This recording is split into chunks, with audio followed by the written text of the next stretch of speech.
The following is a reading from the book Man, Moral and Physical, or the Effects of Disease and Health on Religious Experience. This book was published in 1860. The author is Joseph Jones, who was a pastor of the Sixth Presbyterian Church in Philadelphia. For my purposes, I'm starting on page 68 of this book, Christian Experience.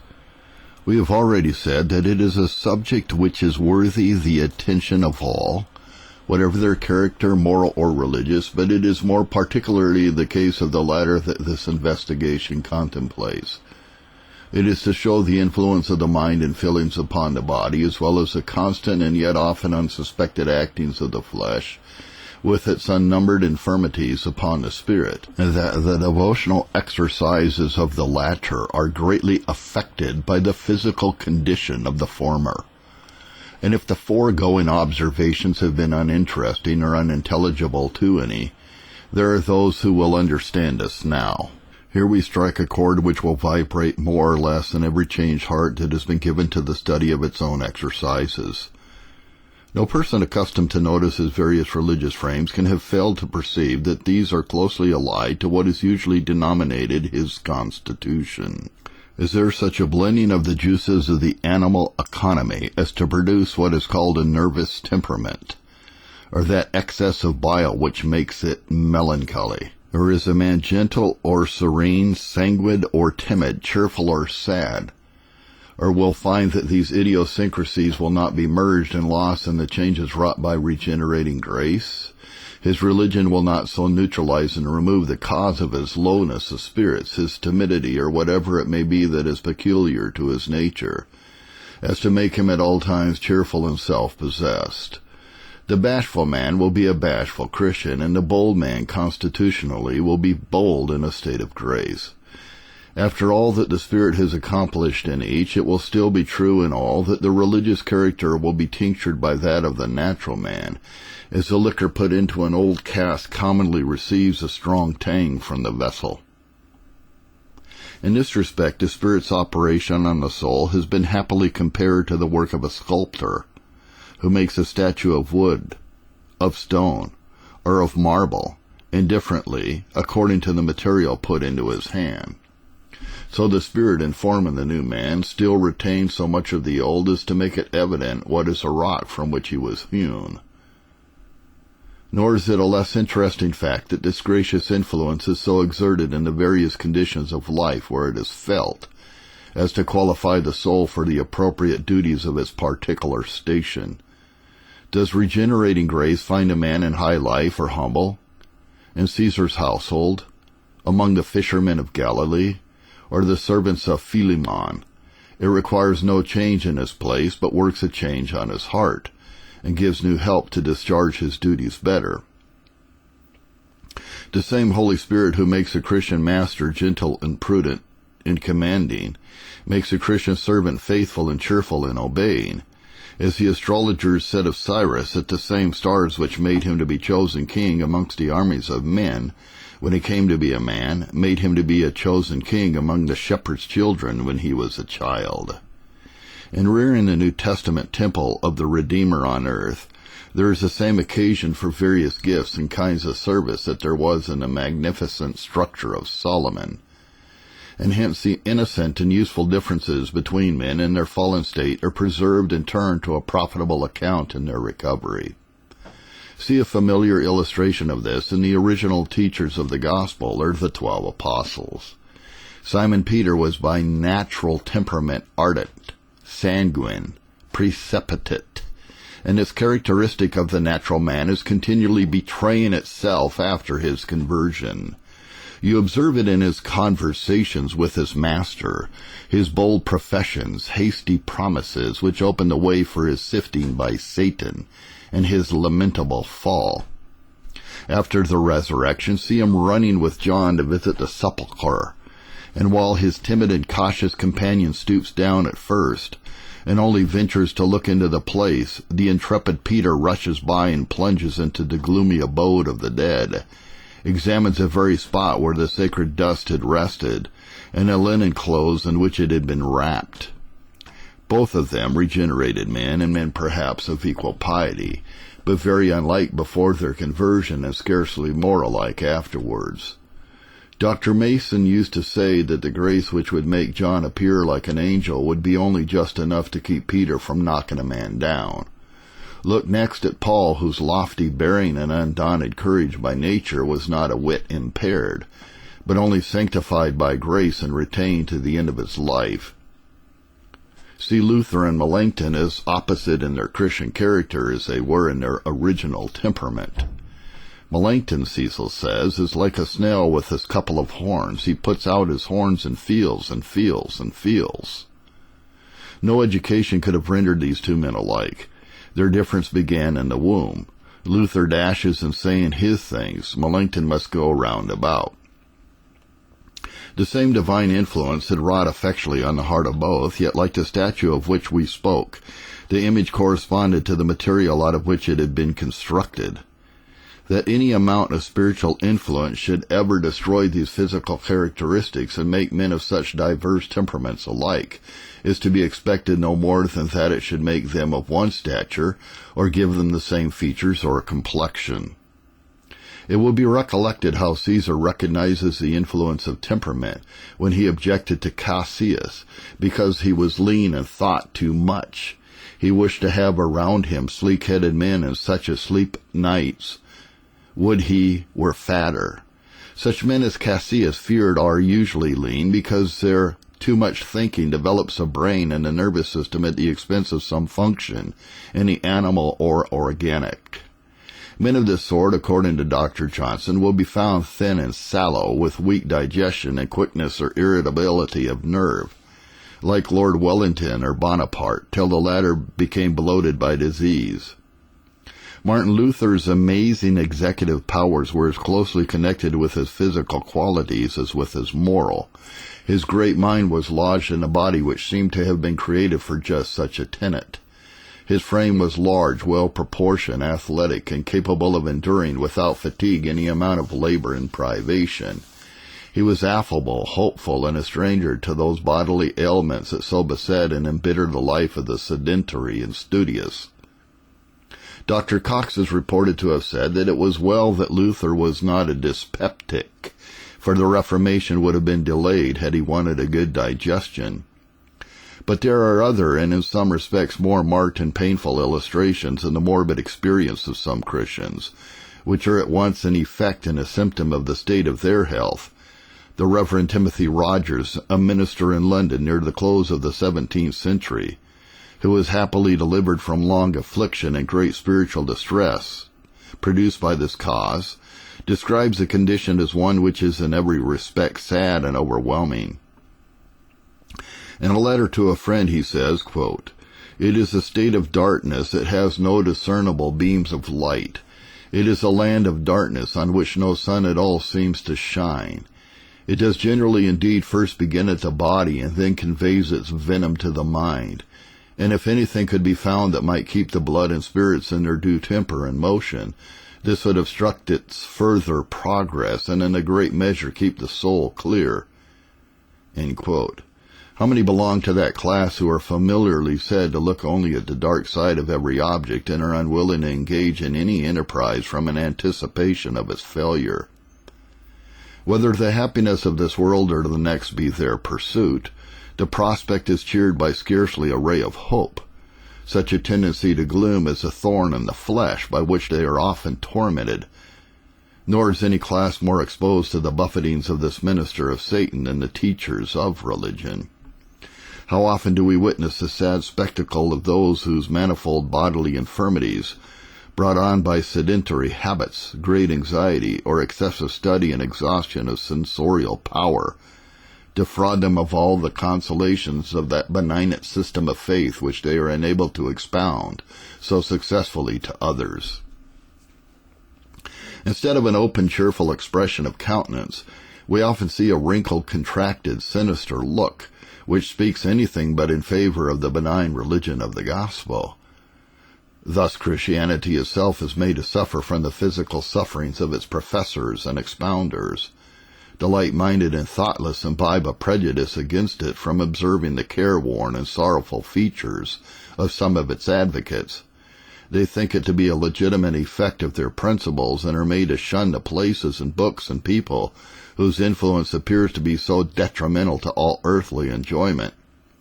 Unhappily, these outward tokens of disquietude are but too significant of what is passing within.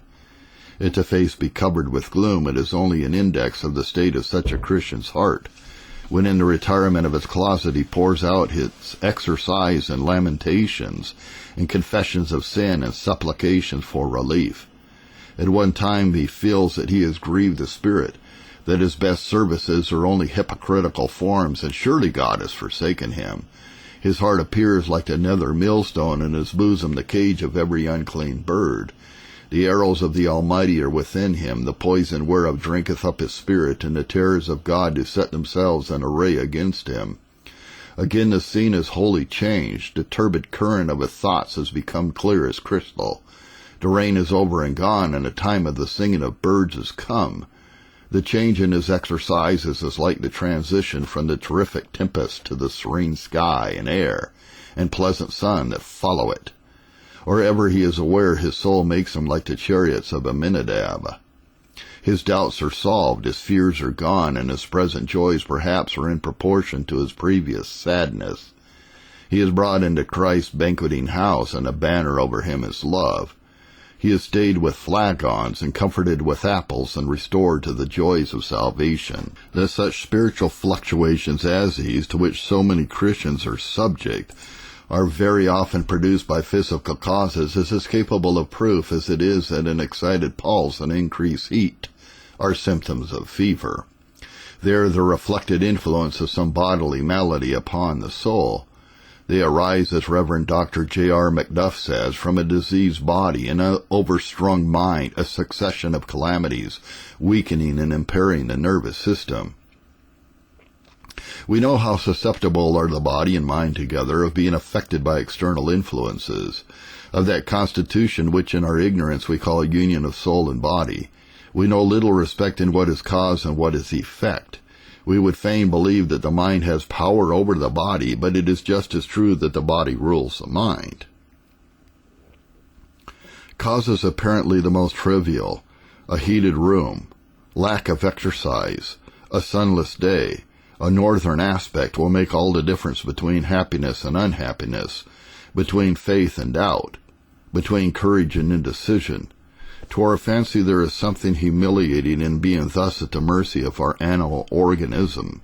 We would fain find nobler causes for our emotions, but many of those sighs and tears and morbid depressed feelings which Christians speak of as a result of spiritual darkness and the desertion of God are merely the result of physical derangement, the penalty often for the violation of the law of health. The atmospheres we breathe is enough to account for them.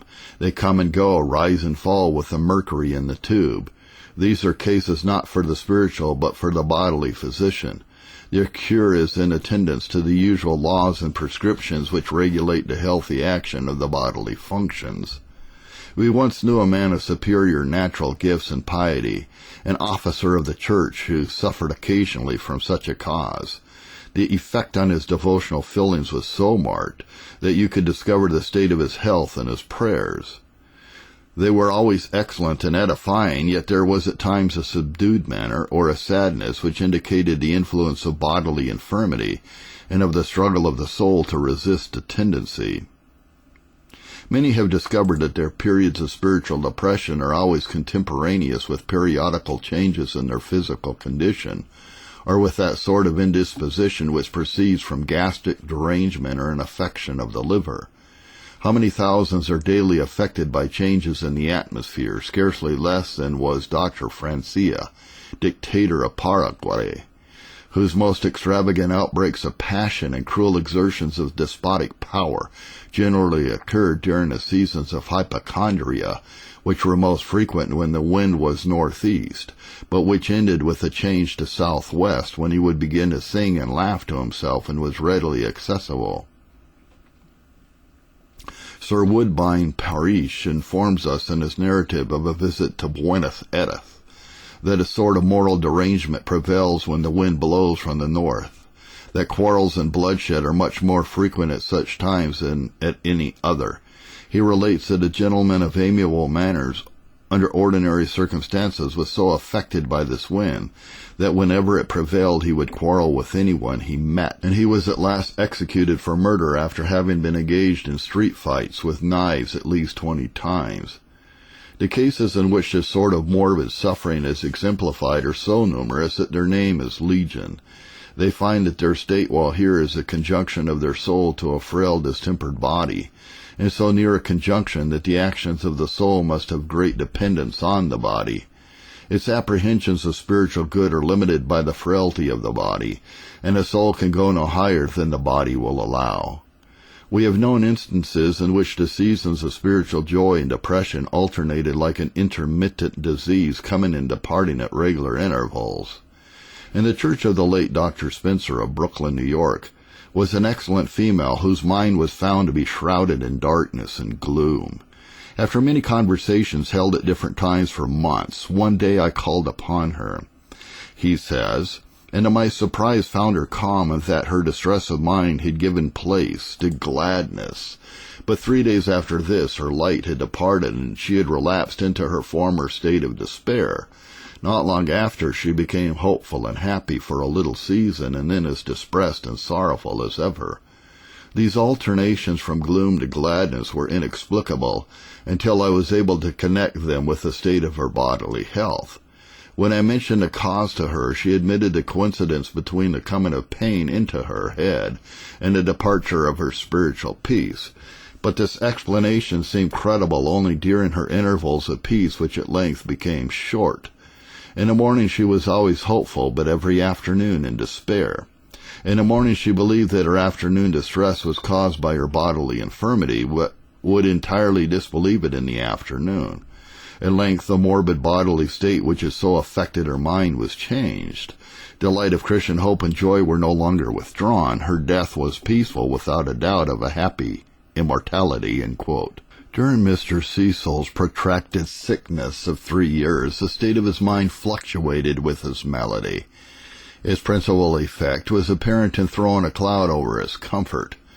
He was precisely like a man laden with a heavy weight. As the load was lightened, he began to think, feel, exert, and enjoy himself in his natural manner. When the burden was increased, he sank down again under the oppression. Sometimes these intermissions are much more prolonged, as in the case of the late excellent and venerable Dr. James Hall of North Carolina, who was of a melancholy temperament, and after finishing his education at Princeton, he fell into a gloomy dejection which interrupted his studies and labors for more than a year. After his restoration, he labored successfully and comfortably in the ministry many years, even to old age, but at last was overtaken again and entirely overwhelmed by this terrible malady. "Of all men that I ever saw," Dr. Archibald Alexander says, "he had the tenderest sympathy with persons laboring under religious despondency. When on a journey I have known him to travel miles out of his way to converse with a sufferer of this kind, and his manner was most tender and affectionate in speaking to such." End quote. A venerable clergyman who had suffered greatly from nervous affections discovered this to be characteristic of his own experience, that when the period of gloom and distress did not terminate for 2 or 3 weeks, it would in the meantime recur only every other day. But the more common cases are those in which the cloud, when gathered, remains suspended and unmoved for days or weeks with scarcely a gleam of sunshine. Such a sufferer was the late eminently learned and pious Isaac Milner, Dean of Carlisle, whose extraordinary talents and attainments in science were conceded by all, and whose genuine piety was questioned by none but himself, and yet, while the source of so much light and spiritual instruction to others, he was often an opaque and cheerless body to himself. Quote, "Though I have endeavored to discharge my duty as well as I could," end quote, he writes to Mr. Wilberforce, "yet sadness and melancholy of heart stick close by and increase upon me. I tell nobody, but I am very much sunk indeed, and I wish I could have the relief of weeping as I used to do." End quote. Again, in writing to a clerical friend, he says, "My views has of late been exceedingly dark and distressing. In a word, Almighty God seems to hide his face. I entrust this secret hardly to any earthly being. I know not what will become of me. There is doubtless a good deal of bodily affection mingled with this, but it is not all so. I bless God, however, that I never lose sight of the cross, and though I should die without seeing any personal interest in the Redeemer's merits, I hope that I should be found at his feet. I will thank you for a word at your leisure. My door is bolted at the time of my writing this, for I am full of tears. Such spiritual sadness is easily accounted for when it is understood that Dr. Milner was for upwards of 40 years a victim of some of the most distressing complaints that flesh is heir to. Spasms in his stomach, severe and uninterrupted headaches, oppression of the breath, broken slumbers, disturbed by frightful dreams were among the diseases which caused his physicians to tell him many years before his death that with such a pulse as his, a man's life was not worth 1 minute. Another example is furnished by Mr. Richard Baxter, in whose practical and devotional writings it is easy to discover the constitutional habits and qualities of the man. No person not inspired ever wrote more graphically of heaven and hell, as if he had visited both and had come back to the earth again to exhort men to seek the one and escape the other. But notwithstanding his preeminent piety, during his early years his mind was greatly troubled with doubts about his own salvation, promoted, says his biographer, by the particular cast of his mind and the state of his body. And though habitually under the government of religious principles, it is well known that he had certain besetting infirmities of temper, which are among the most common diagnoses of what were some of his manifold diseases. The late Dr. Payson was another, whose vibrations of Christian feeling from the joyous to the sad, the cheerful to the desponding and melancholy, are scarcely less notorious than were his uncommon zeal and ministerial success. The cause is at once explained when his biographer tells us that his physical conformation was of a very delicate structure, extremely sensitive and easily excited, so that nervous irritability and consequent depression were an ingredient in his nature. Hence, he adds, we have seen him writing bitter things against himself for causes which, with a different temperament, would have given him little uneasiness. The case of David Brainerd, the apostolic missionary, is in some respects more marked and instructive on the subject than even Edward Payson's, but it is easy to make the almost opposite and contradictory details of his diary harmonize with one another, and both with eminent godliness, when the writer of his memoirs, President Edwards, tells us of his frail health and of his constitutional proneness to dejection and melancholy. His willing spirit would have made him a rival of Paul, but under the weakness of his flesh he sunk before he reached the age of 30. Such illustrations need not be multiplied, and yet we cannot forbear to advert for a moment, before we pass on, to the touching case of one in whose character there is an abiding interest, which affords a guarantee that the repetition, even of that which is familiarly known, will not be tiresome. And perhaps within the range of casuistic research we could not find a more affecting instance of morbid religious affection than that of William Cowper. How long his mind was shrouded in darkness and racked with the most fearful forebodings is as widely known as is his name. In one of his somewhat playful moods, when writing to the Reverend John Newton, quote, "My thoughts," he says, "are clad in a sober livery, for the most part as grave as that of a bishop's servant. They turn, too, upon spiritual subjects, but the tallest fellow and the loudest among them all is he who is continually crying out with a loud voice, 'Actum est de te, periisti,' it is all over, you are lost," end quote. But what was the state of his mind for many years is nowhere described in more affecting terms than in the last original poem which he ever wrote, and which he called The Castaway. It was founded on an incident mentioned in Lord Anson's Voyage, which he had read many years before, though the concluding stanzas showed that the real subject of his muse was not the sufferer mentioned by Anson, for having described the case of the unhappy mariner, his being washed headlong from on board, of friends, of hope, of all bereft, his sinking beneath the whelming brine, then rising to the surface, struggling among the waves, his crying for help, the efforts made to save him, the mournful sound of his voice heard in every blast of his comrades as the ship was driven further and further from him, till they, could catch the sound no more. When overcome at length and exhausted, he sunk. The poet then adds, I therefore purpose not, or dream, descanting on his fate, to give the melancholic theme a more enduring date. But misery delights to trace its semblance in another's case. No voice divine the storm allayed, no light propitious shone. When snatched from all effectual aid, we perished each alone. But I, beneath a rougher sea, am whelmed in deeper gulfs than he. That the cause of Cooper's spiritual depression was disease has been abundantly proved to all, unless it be those who would far sooner tolerate a poet's being a madman than his being a saint. His despondency was produced by physical causes which could not be removed by reasoning any more than a headache or paroxysm of the gout. So the sufferer himself appears to believe, as is more than implied in the following extract from one of his letters, the mind of man is not a fountain but a cistern, and mine, God knows, a broken one. Sally Perry's case has given us much concern. I have no doubt it is distemper. But distresses of mind that are occasioned by distemper are the most difficult of all to deal with. They refuse all consolation, they will hear no reason.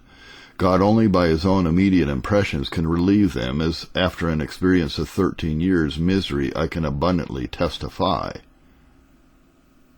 Like other valetudinarians of a particular class, his nerves were as sensitive to atmospheric changes as is the mercury of the barometer. He was joyful or sad as the day was serene or cloudy. I rise cheerless or distressed, he says to one of his friends, and brighten as the sun goes on. He had his 4 seasons of feeling as the revolving earth described the 4 grand stages of the sun's progress in the ecliptic. Thus, in another of his letters, he says, I now see a long winter before me, and am to get through it as I can.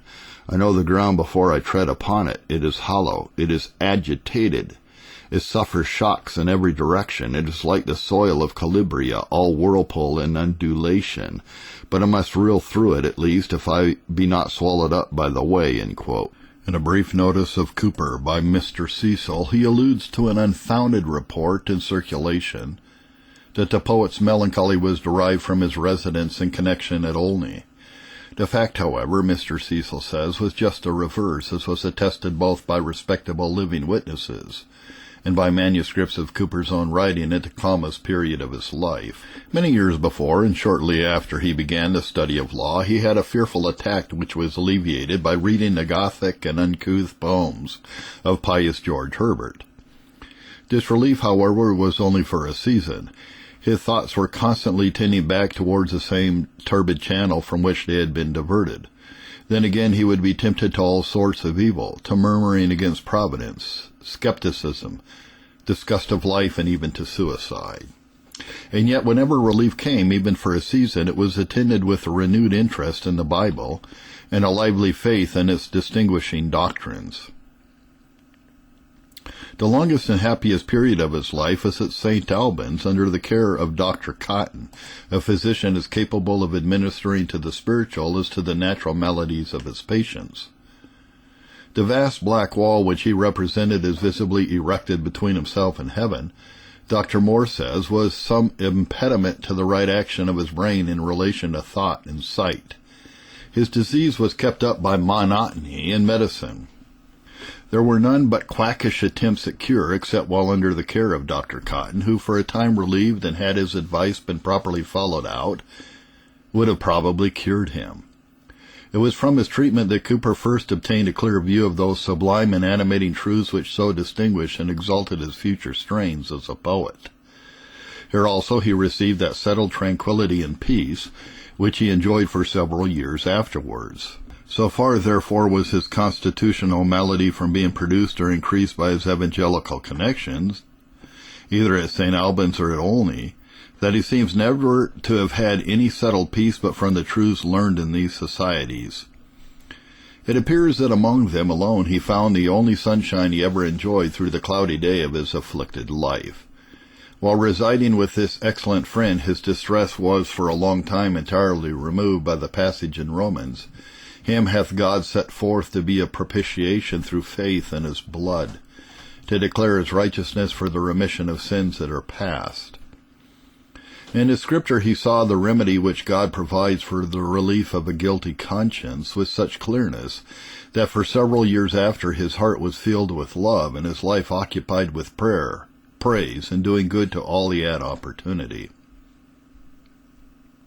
Mr. Newton told me Cecil says that from Cooper's first coming to Olney it was observed he had studied his Bible with such advantage and was so well acquainted with its design that not only his troubles were removed, but that to the end of his life he never had clear views of the peculiar doctrines of the gospel than now when he first became an habitual hearer of them. That during this period the inseparable attendance of a lively faith appeared by his exerting himself to the utmost of his power in every benevolent service he could render to his poor neighbors, and that Mr. Newton used to consider him as a sort of curate, from his constant attendance upon the sick and afflicted in that large and necessitous parish. Chapter 2, on Religious Experience, Uses of Knowledge on this subject. I was a stricken deer that left the herd long since, when many an arrow deep and fixed my panting sides were charged. William Cowper. Though the character of this discussion, as well as its limited scope, have precluded many important remarks which come within the province of the physiologist, yet much that might be written is rendered unnecessary by a knowledge which many derive from their own experience. It is a subject which, as we have said before, is too little examined and understood. Many of our young preachers, Archibald Alexander says in his instructive book on religious experience, when they go forth on their important errand, are poorly qualified to direct a doubting conscience, or to administer safe consolation to the troubled in spirit. And in modern preaching there is little account made of the various distressing cases of deep affliction under which many serious persons are suffering. To no small proportion of the religious, both teachers and people, it seems to be a profound secret how much the exercises of a changed heart may be affected by the health or the condition of the body." End quote. They cannot understand how a man's brain and nervous system may so suffer from faults in his digestive organs as to produce irritability of temper, unsteadiness in any pursuit or application, distrust of friends, fear of evil tidings, and doubts concerning his own salvation. These are commonly regarded as moral affections, whereas they are in reality physical evils which are to be remedied or removed by physical means. They are as legitimately symptoms of disease as is nausea, dimness of vision, or headache. And is a man unable to judge himself, much less is he qualified to meet the numerous cases that are almost daily presented in an extensive pastoral charge, when unskilled to distinguish with some degree of accuracy between influences which proceed from the body and the principles, disposition, and state of the soul. As a part of his furniture for some of the most responsible labors of his calling, he needs a thorough acquaintance with a subject so closely connected with Christian experience. Among the counselors who so much aided the Reverend Timothy Rogers in his period of spiritual darkness, he quotes old Mr. Greenham as saying, quote, that there is a great deal of wisdom requisite to consider both the state of the body and of the soul. If a man that is troubled in conscience comes to a pastor, it may be he will look all to the soul and nothing to the body. If he comes to a physician, he considers the body and neglects the soul. For my part, I would never have the physician's counsel despised, nor the labor of the minister neglected, because the soul and body dwelling together, it is convenient that as the soul should be cured by the word, by prayer, by fasting, or by comforting, so the body must be brought into some temperature by physic and diet, by harmless diversions and such like ways, providing always that it be so done in the fear of God, as not to think by these ordinary means quite to smother or evade our troubles, but to use them as preparatives, in which our souls may be made more capable of the spiritual methods that are to follow afterwards. The practical uses of the knowledge of which we come to speak now cannot be fully enumerated nor adequately described. As the Apostle says of the inspired truth which he commends to Timothy, we would say that it is profitable for doctrine. We mean to say that here is presented a theory in casuistic divinity which solves innumerable cases of constant occurrence, by which many are often confounded with it. It is admitted that there is a difficulty to be encountered in turning such doctrines on the subject of our spiritual maladies to a beneficial result, on account of the inability to convince a sufferer of the real cause of his despondency. He seems to lack the capacity of perceiving, or of applying the sort of truth which his case requires, however plainly it may be set before him.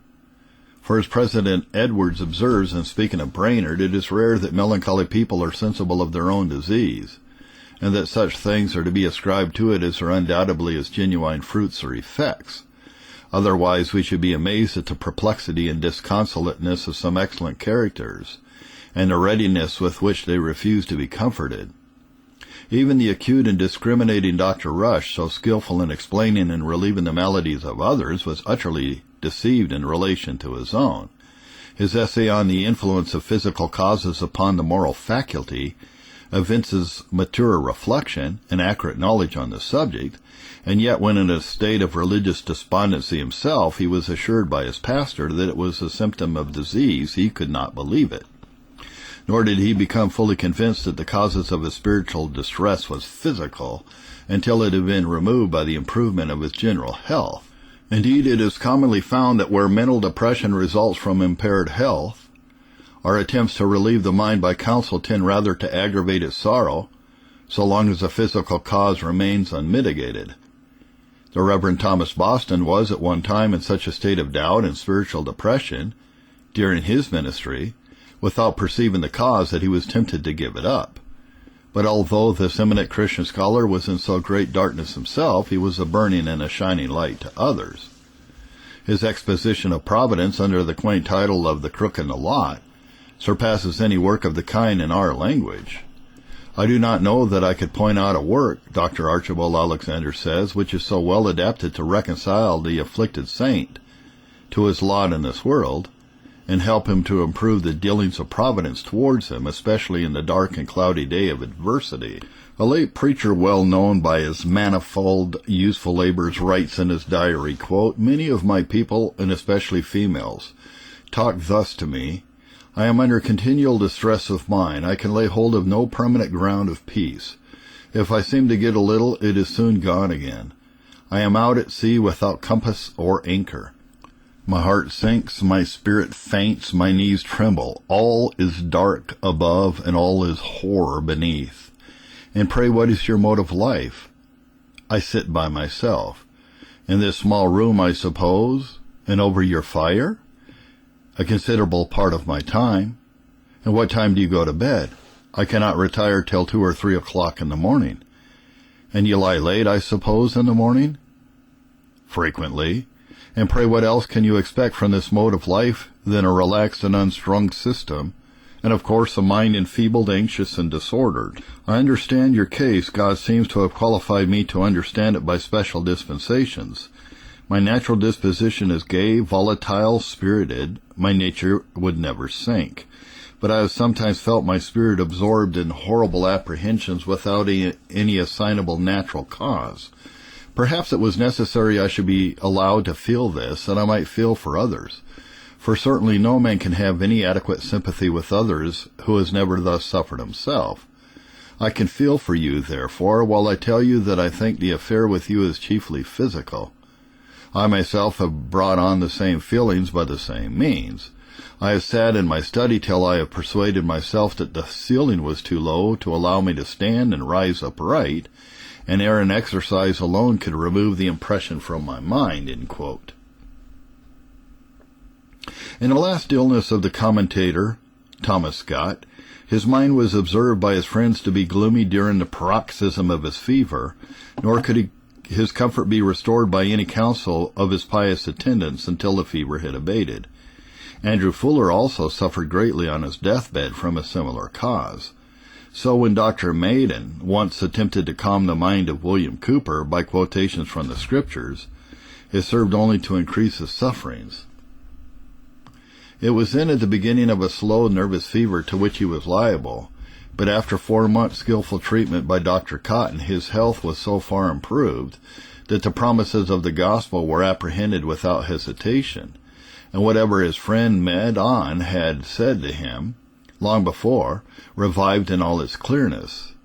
An aged minister of the gospel says, "We have known persons who were poor in spirit, hungering and thirsting after righteousness, glorying only in the cross of Christ, and yet gloomily concluding that they have no lot nor part in the matter, and that their heart is not right with God. And why? The reason is to be found in something beyond the preacher's province. Until there is a change in the animal economy, all the succors of religion are in vain." In an admirable review of a paper on moral causes of disease by the Secretary of the Royal Academy of Medicine in Paris, the author reproaches his medical brethren for their ignorance or neglect. He chides them for the overlooking of physiological causes of disease and of the influence of mental emotions on its development, its progress, and its termination. If a patient dies, he says, we open his body, rummage the viscera, and scrutinize most narrowly all the organs and tissues in the hope of discovering lesions of some one sort or another. There is not a small membrane, cavity, nor follicle which is not carefully examined. One thing only escapes our attention, which is this: we are looking at merely organic effects, forgetting all the while that we must mount higher up to discover their causes.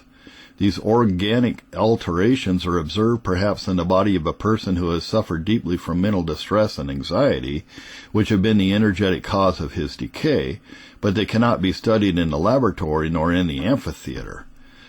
Another profitable use of the subject is for the promotion of charity. So far as it is understood and practically felt, it will make us pause before we censor those of our brethren whose condition rather claims our condolence and hearty commiseration. We think them morose, hypochondriac, or misanthropic, assail them with raillery and banter, and anon with reproof for feelings of sadness, which they can no more resist nor control than they can prevent a flushed cheek and fever, or a yellow skin and jaundice. We might as well jeer at Dr. Watts for his pygmy size, at Pope for his deformity, or at John Milton for his blindness. Dr. Cheyne says that of all the miseries which afflict human life or relate principally to the body in this valley of tears, I think nervous disorders in their extreme and last degree are the most deplorable and beyond all comparison the worst. And yet there are many in society, even among the intelligent, who are accustomed to treat all such cases of nervous disorder as only imaginary complaints which are better managed by ridicule than by sober counsel, whether medical or religious. In order to cure them, they think it necessary only to divert the attention of the sufferer and convince him that he will be well enough and recover his lost cheerfulness if he will but cease to brood over his own wretchedness, mix in society, and think of other things beside himself. Many will say to such an one, "Why do you so pore over your case and thus gratify the devil?" Whereas it is the very nature of the disease to cause such fixed musing. You might as well say to a man in a fever, "Why are you not well? Why will you be sick?" Some indeed suppose that the melancholy hug their disease and are unwilling to give it up. You might as well suppose that a man would be pleased with lying on a bed of thorns. That's a quote from Timothy Rogers. The reason of their utter misapprehension of such cases is their own happy exemption from all that sort of morbid wretchedness which they treat with so much levity in others without knowing what they do. To persons of this description, moreover, all our disquisitions on the moral effect of physical causes are much like a treatise in Tamil or Hindustani. They have no just conception of our meaning nor of the utility of what we say. Nor is it among the lighter afflictions of the subjects of nervous affections that they receive so little charity or sympathy from others, whose general intelligence and especially religious pretensions would warrant them to expect more courtesy at least, if not greater tenderness. It is a foolish course which some take with their melancholy friends to answer all their complaints and moans with this, that it is nothing but a fancy, nothing but imagination and whimsy. It is a real disease, a real misery that they are tormented with, and if it be a fancy, yet a disease fancy is as great a disease as any other. It fills them with anguish and tribulation. But this so disordered fancy is the consequent of a greater evil, and one of the sad effects that are produced by that black humor that has vitiated all the natural spirits. These afflicted persons can never possibly believe that you pity them, or that you are heartily concerned for them if you do not credit what they say. And truly it often falls out that because melancholy persons do not always look very ill or have pretty good stomachs, and do not at first very much decline in their bodies, other persons that know nothing of the distemper are apt to think that they make themselves worse than they are." End quote. But if our subject is unintelligible to some, it is not so to others. We describe an experience with which they are woefully familiar, and while they are not slow to condemn themselves for their fretfulness, irritability of temper, and many obliquities of feeling and conduct which they so frequently betray, yet their faults, however numerous, will be judged with least severity by those who best understand the cause. With nerves so disordered and unstrung, there is need of far more vigilance and prayer to even appear cheerful and amiable than most good men without very special grace are able to maintain.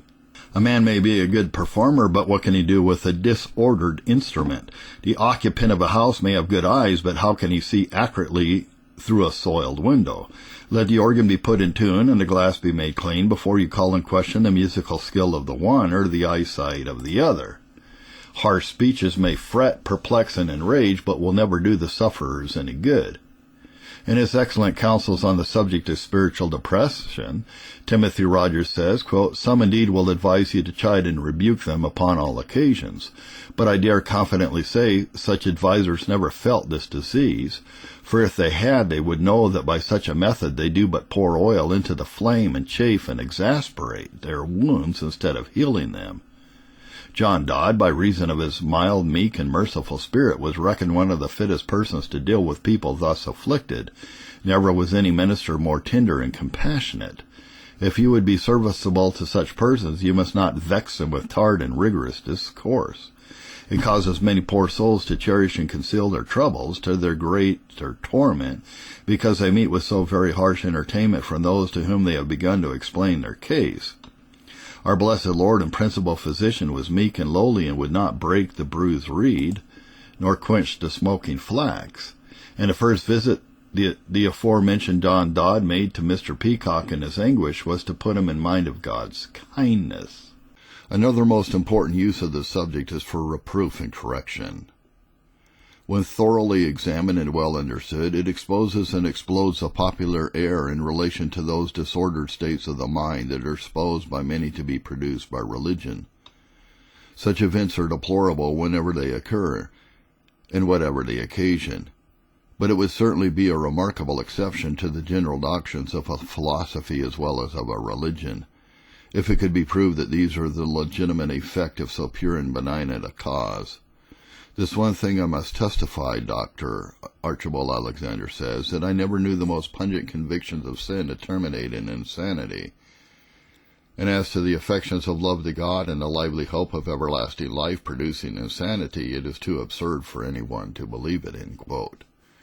We readily concede that this belongs to a legion of evils, intellectual and moral, as well as physical, which are the natural product of fanaticism and superstition. And this explains the fact that before the Revolution, so large a proportion of the insane in France were monks. Indeed, it is difficult to account for many of the effects of enthusiasm in any other way than by supposing it to be a species of insanity, in which the aberration relates usually to one subject, while in others the judgment is sound. And it is perfectly obvious that the greatly multiplied cases of this kind of mental disorder at the present time in different parts of our country are the offspring of certain epidemical delusions by which we have been sorely afflicted of late, and which have been promoted by nothing so much as by the notice of others, and especially their attempts to suppress them by coercion. But we are sustained not by the highest medical authority only, but by a faithful examination of the statistics of insanity, when we assert that the hallucinations of those persons whose mental disorder is imputed to religion are the result of pre-existing disease, and only take their form from the accidental habits and feelings of the patients. This has been so fully demonstrated that scarcely any modern writer of eminence advocates the opposite opinion. From the numerous authors whose testimony is easily accessible, we will quote a paragraph from 2 or 3 who are in the highest repute. Dr. George Moore, a member of the Royal College of Physicians in London, says that bodily disorder which favors the manifestation of the mind in an insane manner may be produced by any of our passions when unrestrained by a holy understanding. The best blessings may thus be converted into curses, the best gifts into the most injurious agents. Some say religion is a frequent cause of insanity. No, true religion is the spirit of love, of power, and of a sound mind, ever active in diversified duties and delights, always busy in a becoming manner and in a decent order. But the wild notions, unmeaning superstitions, spiritual bondage, unrequired and forbidden, attempts to reconcile the rites and ceremonies which wayward men have substituted for the liberty of God, begin in disobedience and end in darkness. It is strange fire in the censer which brings down the flaming vengeance and opens a passage to the infinite abyss. Of these subjects of what is called religious melancholy or religious madness, who come under medical treatment, Dr. Ashbel Green says, it is undeniable that the greater part are such as would previously be termed irreligious persons. Their religious anxiety has commenced with their mental aberration, and has disappeared on the restoration of health. In such cases, though the apprehension of divine anger may not seem unreasonable, it is as really an illusion as if the despondency had assumed the most alarming type.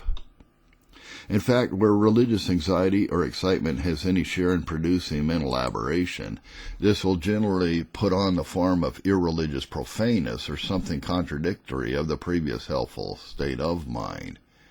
In regard to what are called the moral causes of insanity, Dr. Abercrombie says, quote, I suspect there has been a good deal of fallacy arising from considering as a moral cause that which was really a part of the disease.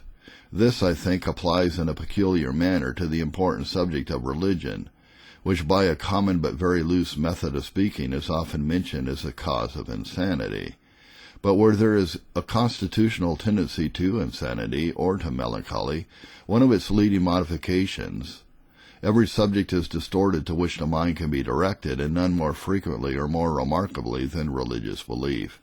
This, however, is the effect, not the cause, and the various forms which it assumes may be ascribed to the subject being one to which the minds of all men are so naturally directed in one degree or another, and of which no man living can divest himself. End quote. Dr. Burroughs asserts in his well-known work on insanity that there is not a tittle of evidence to substantiate that Christianity abstractedly ever made a person insane. Such an accusation is only one of the abortions of infidelity or of those who lack knowledge. Dr. Cheyne's interesting work on partial derangement of mind in supposed connection with religion, he says, quote, I never saw a case of mental derangement, even where it was traceable to a moral cause, in which there was not reason to believe that bodily disease could have been detected before the earliest aberration, had an opportunity of examination been offered. Not only does every deranged state of the intellectual faculties and the natural affections depend upon bodily disease, but derangements of the religious and moral sentiments also, end quote.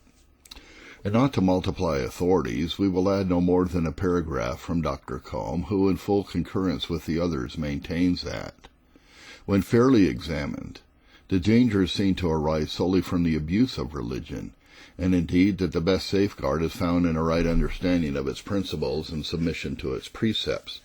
For if the best Christian be he who, in meekness, humility, and sincerity, places his trust in God, and seeks to fulfill all his commandments, then he who exhausts his soul in devotion, and at the same time finds no leisure or no inclination for attending to the common duties of his station, and who, so far from arriving at happiness or peace of mind, becomes every day the more estranged from them, and finds himself at last involved in disease and despair, cannot be held as a follower of Christ, but must rather be held as a follower of a phantom, assuming the aspect of religion.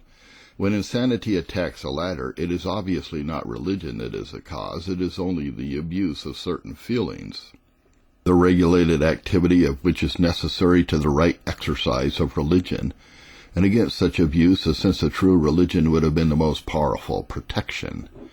Dr. James Johnson contends that in every case where the mind is said to be diseased, it ought to be considered as only a figure of rhetoric. That mind is merely an invisible agent manifesting itself solely through the medium of the corporal organs. When these last are deranged, the mental manifestations must also be deranged, but the mind itself remains unchanged, unassailable, imperishable. Even in insanity, it is not the mind which is diseased. Some portion of the brain is deranged, and then the mind can no more manifest itself sanely than a musician can bring forth harmonious notes from an untuned instrument. As the mind is not material, neither is it liable to disease or death. If we once admit that it is subject to the one, we must inevitably come to the conclusion that it is liable to the other. With the essence or nature of mind, we are and ever shall be ignorant. It is with the corporal organs through which it reveals its actions that we have to do. If these have come into an abnormal or sickly condition, the effect will be often visible in the corresponding state of the intellect. And if at such a time they be specially conversant with the subject of morals and religion, like a jaundiced eye, it will impart its morbid hue to them both. The error of hastily ascribing religious melancholy to the direct agency or influence of religion is exposed in the account given of a patient in the Pennsylvania hospital in 1842 by Dr. Kirkbride, physician to the institution.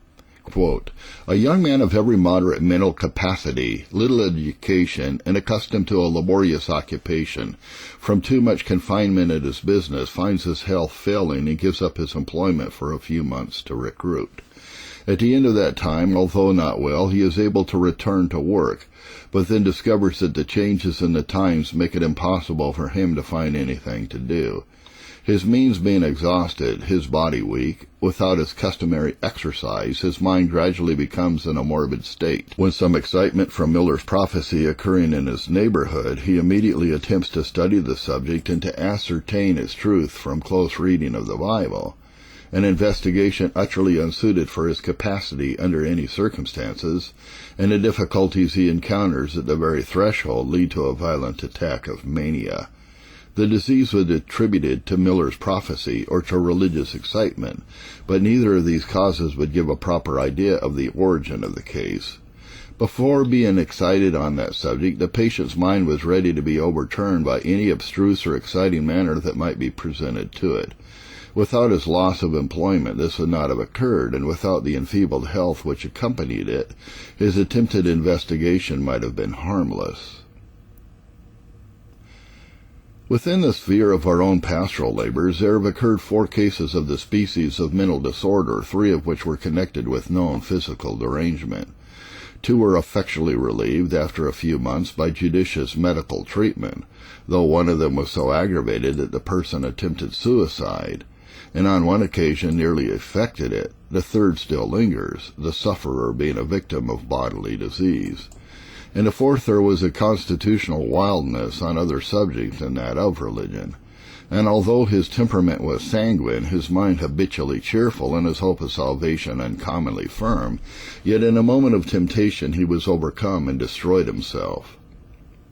Another whom we have known for 20 years and esteemed as a man of more than ordinary intellect and piety, has long been subject to periods of religious melancholy when he suspends his business, loses all interest in society, withdraws to his chamber and remains for weeks and months until the cloud of spiritual gloom has passed. He then returns to his secular duties and to the church as if he had never been otherwise than cheerful and happy in his religion, which is at all times in sickness or health his main topic of conversation.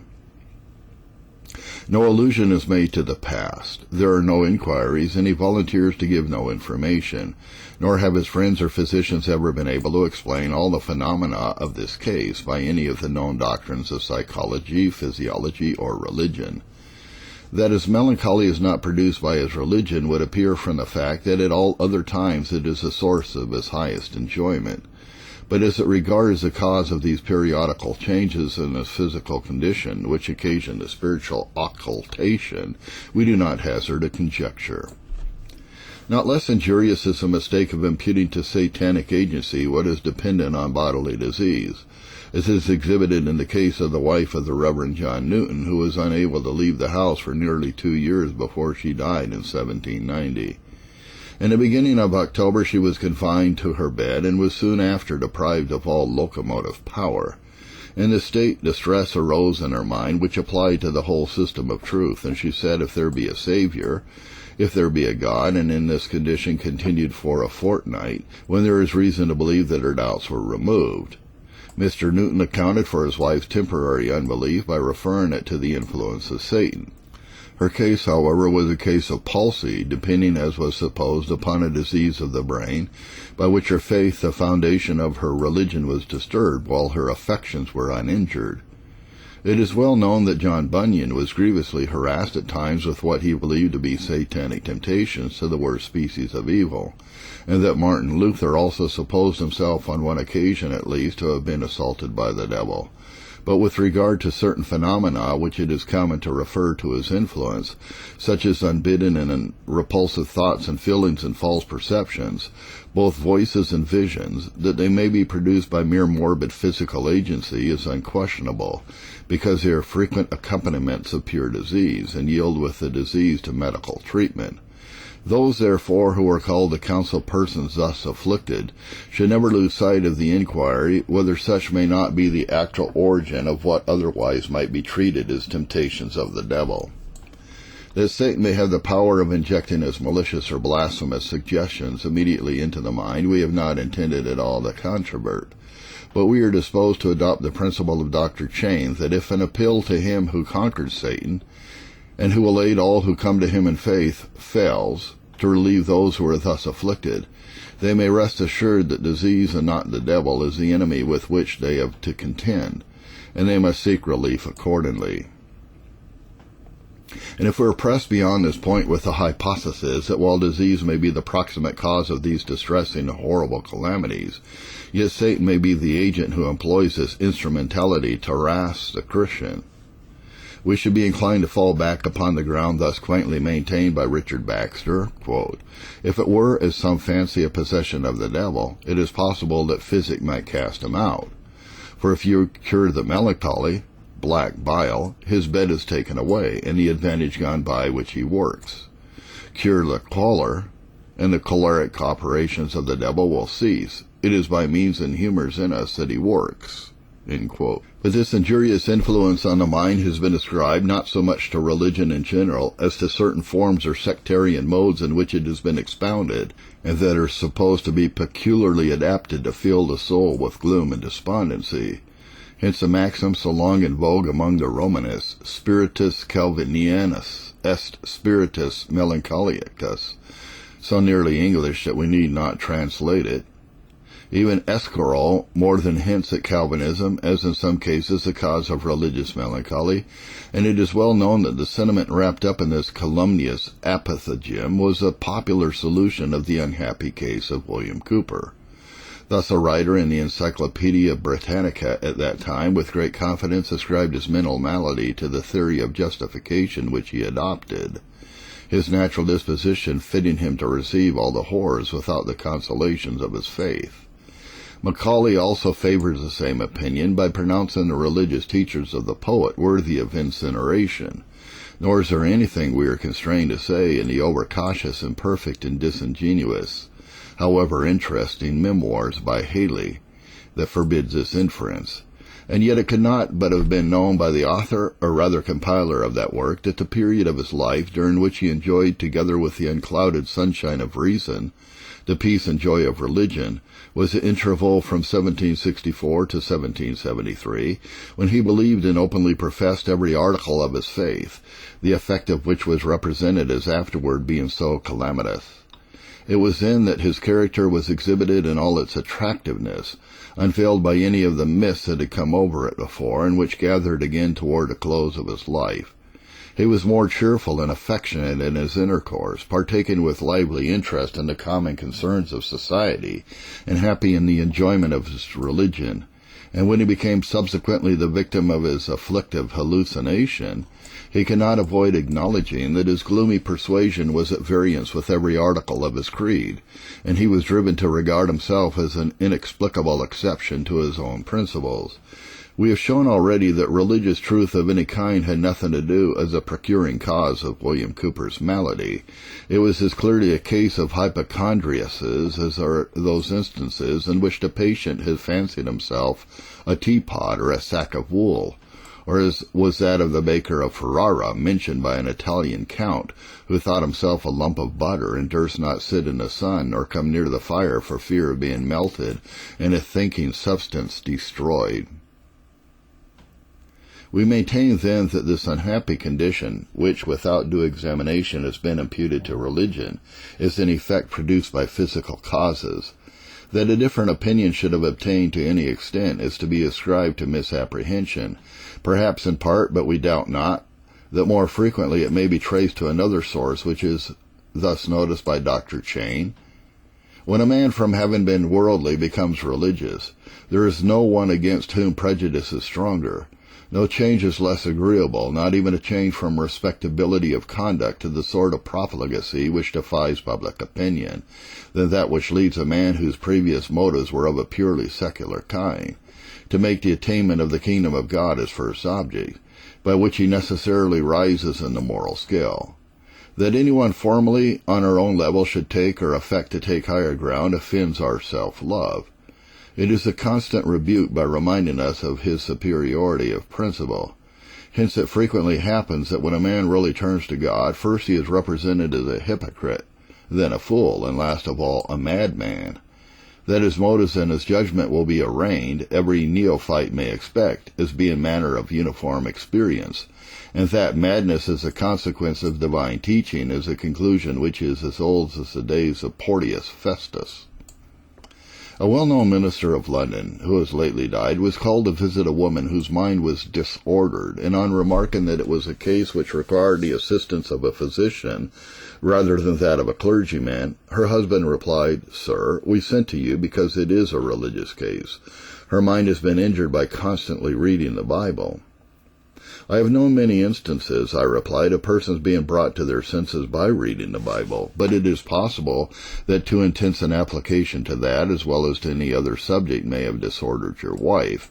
"There is every proof of it," said he, and was proceeding to multiply his proofs, till her brother interrupted him by thus addressing me: "Sir, I have no longer patience to stand by and see you imposed on. The truth of the matter is this: my brother has forsaken his wife, and been long connected with an immoral woman. He had the best of wives in her, and one who was strongly attached to him, but she has seen his heart and property given to another, and in her solitude and distress went to the Bible as the only consolation left her. Her health and spirits at length sunk under her troubles, and there she lies distracted, not from reading her Bible, but from the infidelity and cruelty of her husband." The reader need not be told that the miscreant made no reply to his brother's statement, but immediately left the room in the utmost confusion. Another use of this subject, and the last which we shall mention, is for consolation. And for this grateful ministry its scope is as wide as the office is benignant. As may be well presumed, this doctrine of physical influences is easily capable of being perverted. Some may mistake the buoyancy of animal spirits for the influences of the Comforter, and others may ascribe the motions of sin, which are by the law, to the power of bodily disease. But it is not intended by this admission of the effect of physical causes upon the soul to offer an apology for sin, to furnish a convenient excuse for indolence, sullenness, a cynical temper, or any other culpable dispositions to which a man may be constitutionally prone. All these may be natural, but every criminal nevertheless. The difference is wide between a neglect of prayer and watchfulness, occasioned by great fatigue in the performance of other duties, as in the case of the disciples in the garden, and an omission caused by giving way to an inbred laziness. As a question in morals, the point is material whether a man's hastiness of spirit be a symptom of hepatic disease, or the habitual prompting of a depraved and neglected heart. We are not accountable to God for the difference in our complexion or in the length of our limbs, but he justly makes us responsible for the envy and jealousy and malice of our dispositions. Nor is it enough to refer such perplexing cases to the tribunal of conscience, in view of the well-known influence of various moral as well as physical causes in misguiding its decisions. Not long ago we received in a letter the account of a young man of fervent piety who was at this time preparing for the ministry, but in such a state as to be wholly unable to pursue his studies. For several years he has felt himself urged and almost coerced, as he says, to make various vows to God, promising to spend so many hours a day in devotional exercises and to keep days of fasting and prayer on various accounts. These vows have become so burdensome as to interfere with his duty as well as with his peace. He has forgotten some of the reasons for these vows, and now he feels himself solemnly bound by his vow, but knows not what to do to fulfill it, and some of the occasions on which days of fasting were vowed to be kept have passed, and his vow not fulfilled. He is kept awake a great part of the night, and is incapable of study. I endeavored, says my informant, to show him in what cases vows were not binding, and flattered myself that I had relieved his mind. But in a few days he came back, and I went over the whole again, but all to little purpose. And by this it may be commonly known that the disease is physical, when the clearest reasoning and admitted conclusions produce no effect. Some time since, says the same correspondent, I was consulted respecting the case of a young man who, in obedience to his conscience, had vowed that he would never taste butter. But as this entered into so many kinds of food, he was kept in continual perplexity. This, however, seems to have been merely a device of Satan. Not long ago there was a pious and useful pastor in the interior of Pennsylvania who, in pursuing his theological studies, resolved or vowed against so many kinds of food because they were gratifying to his palate, that he actually was suffering for want of nutritive food.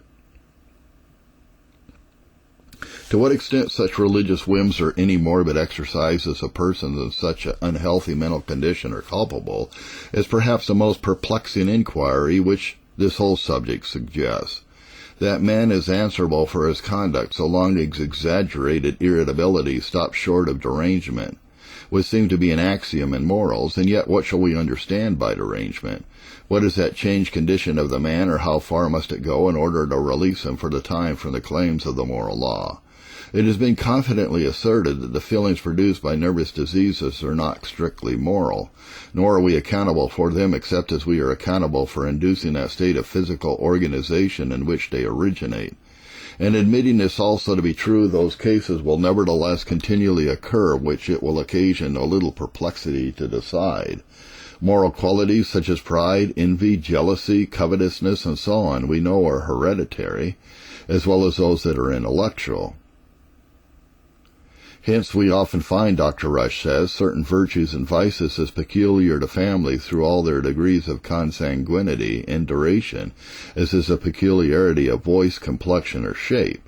But however this innate or transmitted tendency to certain kinds of evil may excite commiseration, we regard it not so much as an apology for having yielded to the inclination, as a cogent motive for continual vigilance against it. But notwithstanding the difficulties with which the subject is embarrassed, there is nevertheless much in this doctrine of physical influences for the comfort of those whose wretched experience often makes it so desirable. It is a relief to find that they were in error concerning the nature of their distressing affection, to discover that what was supposed to be an infusion of Satan has been caused perhaps by a mistake in the quality or quantity of their food, or by changes in the atmosphere. They see the danger of making their feelings a test of their Christian character, so long as their health is impaired. Indeed, it is painful to read the diaries of many eminent believers and see how they suffered from the imaginary belief of the withdrawment of God's favor, manifested, as they supposed, by the variable state of their feelings. Who but the victim himself can conceive of the wretchedness of a soul that vents its anguish in language such as the following? Quote, I taste nothing but gall and wormwood, nothing but misery and vexation. I was at ease, but he has broken me asunder. He has taken me by my neck and shaken me to pieces, and set me up for his mark. His archers compass me round about. He cleaves my reins asunder, and doth not spare. He pours out my gall upon the ground. I dare not look up to heaven, for there I see how great a God I have against me. I dare not look into his word, for there I see all the threats as so many barbed arrows to strike me to the heart. I dare not look into the grave, because thence I am like to have a doleful resurrection. The Almighty is my enemy. The prayers of others can do me no good unless I have faith, and I find I have none at all, for that would purify and cleanse my heart. I do nothing else but sin, and God, as he is holy, must set himself against me, his enemy." End quote. The grand difficulty in many of these cases lies in a deranged condition of the animal part. A highly respectable clergyman still living in New England, after having preached with much acceptance and success to a congregation for 20 years, was called to another field of labor, the change proving not so happy in all respects as he had anticipated. His health failed, and with it his hope. On entering the pulpit one Sabbath morning, he sat for a while, then arose, and instead of commencing as usual the exercises of the day, he remarked to the people that he had been deceived in relation to his personal religion, was not worthy of the office of a preacher, and could not any longer discharge it. A physician who was present called on him afterwards, and was enabled to convince him that the cause of his despondency was physical. In the course of 2 weeks of medical treatment, it was removed. His Christian hope revived. He resumed his labors as a preacher, and has continued to perform them ever since with comfort to himself and usefulness to others. So far, therefore, as it may be shown to the spiritually depressed that their gloominess is a symptom of disease, they may be consoled by the assurance that such distress of their soul is perfectly consistent with its regenerate state and its safety, that the highest medical authority teaches that whenever a change in the temper or mind takes place, without a plain and manifest moral cause, the condition of the liver or digestive organs should be examined, for there will be found the origin of the mischief 3 times out of 4. Let them resort then to such remedies as the exigencies of the case demand, and wait for relief to be afforded through the proper channel. The same consideration, moreover, may often minister substantial consolation in the case of departed friends, whose exercises have appeared more or less ambiguous, as flesh and heart were failing under the power of disease. It is an important observation of Pearson in his Life of Mr. Hay of Leeds that good men may be unreasonably depressed and bad men elevated under the near prospect of death from the mere operation of natural causes. The Saviour's declaration makes it fearfully certain that the judgment day will reveal many disappointments of some rejected, who died in a confident hope of salvation, of others received who left this world in darkness and despair. How difficult as well as delicate, then, jealous it will cause us to pray and watch against these besetting sins with peculiar vigilance, while our numerous failures in this and every other duty will make us feel our absolute dependence on the Spirit, both for grace to enjoy our religion and strength to obey its precepts. Above all, it will commend to our hearts that great Redeemer who has borne our griefs and carried our sorrows. We shall look away from our desperate moral defilement to that blood which cleanses from all sin, from our weakness to his strength, from our sins to his perfect righteousness. It is but a little while, and he that shall come will come and will not tarry.